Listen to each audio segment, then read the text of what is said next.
तुम्ही कधी विचार केलाय का की 15 ऑगस्ट 1947च्या त्या ऐतिहासिक दिवशी जेव्हा देशभरात स्वातंत्र्याचा उत्सव साजरा होत होता,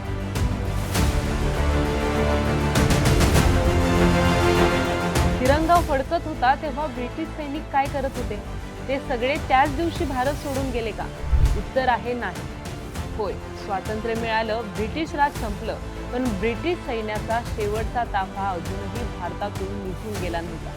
त्यासाठी महिनाभराचा वेळ लागला आणि या प्रवासाचा शेवट झाला मुंबईतल्या गेटवे ऑफ इंडिया इथे, जिथे ब्रिटिश राज्याच्या शेवटच्या पावलांचा आवाज इतिहासात कायमचा कोरला गेला. नमस्कार, मी ऋतुजा. न्यूज अनकटच्या स्पेशल रिपोर्टमध्ये आपलं स्वागत. ब्रिटिश साम्राज्याने भारतात 200 वर्ष सत्ता चालवली. इतके मोठे सैन्य, इतके तळ, शेकडो अधिकारी, हे सगळं एका दिवसात कसं काय काढता येईल? म्हणून हा प्रवास हळूहळू झाला. 15 ऑगस्ट 1947 नंतर भारत आणि पाकिस्तान दोन स्वतंत्र देश झाले.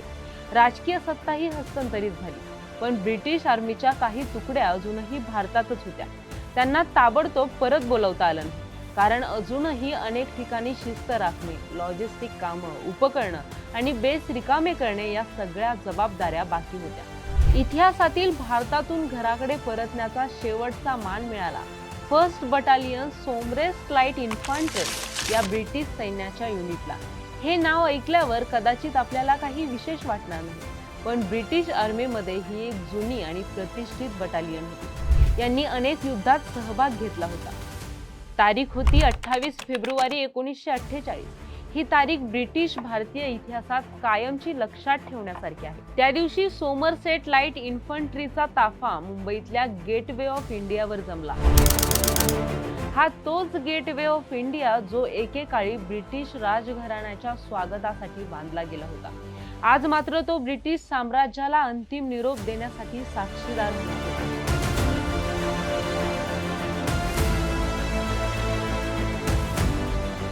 कार्यक्रमाला एक सैनिकी शिस्त होती. सकाळी सैनिकांनी परेड सुरू केली. सगळ्यांनी आपापला गणवेश घातला होता.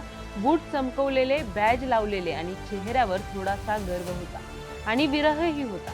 पहिल्यांदा कलर्स सेरेमनीला सुरुवात झाली. ब्रिटिश सैन्यात कलर्स म्हणजे त्यांचा राजचिन्ह असलेला झेंडा. तो हळूहळू खाली घेतला गेला, नीट फोल्ड करून सन्मानाने ठेवला गेला.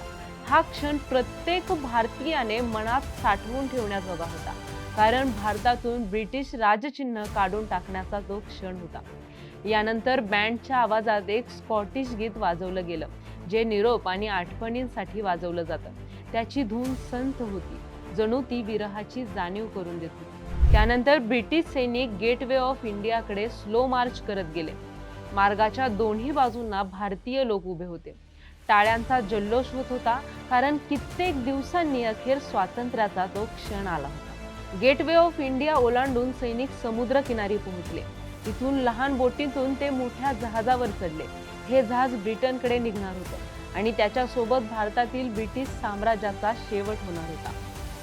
अनेक ब्रिटिश सैनिकांसाठी हा भावनिक क्षण होता, कारण काही जण वयाची कित्येक वर्ष भारतात होते. काहींचे इथे मित्र बनले होते. काहींनी इथल्या संस्कृतीला, हवामानाला आणि लोकांना आपलंसं केलं होतं. त्यांच्यासाठी भारत सोडणं म्हणजे आपल्याच घराला सोडून जाण्यासारखं होतं. तितकंच भारतीयांसाठीही हा क्षण वेगळा होता. काही लोकांना आनंद होता, शेवटी ब्रिटिश गेले. पण काहींसाठी हा एक ऐतिहासिक प्रसंग प्रत्यक्ष पाहण्याची संधी होती, जी पुन्हा कधीही मिळणार नव्हती. आणि गंमत पाहणा, गेटवे ऑफ इंडिया हे स्मारक 1911 मध्ये ब्रिटिश राजा जॉर्ज पाचव्याच्या भारत भेटीच्या स्वागतासाठी बांधलं गेलं होतं. पण नियतीचा खेळ असा की 37 वर्षांनंतर हाच दरवाजा ब्रिटिशांना भारतातून शेवटचा निरोप देण्यासाठी वापरला गेला. आणि 28 फेब्रुवारी 1948 रोजी ब्रिटिश साम्राज्याचा शेवटचा सैनिक भारतातून निघून गेला. त्याच्या बुटांचे ठसे पुसले गेले, पण त्या दिवसाचा ठसा भारतीय इतिहासात कायमचा उमटला. आज गेटवे ऑफ इंडिया पाहताना आपण फक्त एक पर्यटन स्थळ बघत नाही, तर आपण त्या जागेचा साक्षीदार होतो, जिथून एकेकाळी भारतावर राज्य करणारे अखेर कायमचे निघून गेले होते. मित्रांनो, इतिहासातील हा प्रसंग आपल्याला आठवण करून देतो की स्वातंत्र्य फक्त एका तारखेला मिळत नाही. ते मिळतं अनेक टप्प्यातून, अनेक छोट्या छोट्या घटनांतून. आणि शेवटचा ब्रिटिश सैनिक भारतातून निघल्याचा क्षण हा त्याच टप्प्यांपैकी एक, ज्यानं ब्रिटिश राज या अध्यायाला पूर्णविराम दिला आणि खऱ्या अर्थानं भारताला स्वातंत्र्य मिळालं.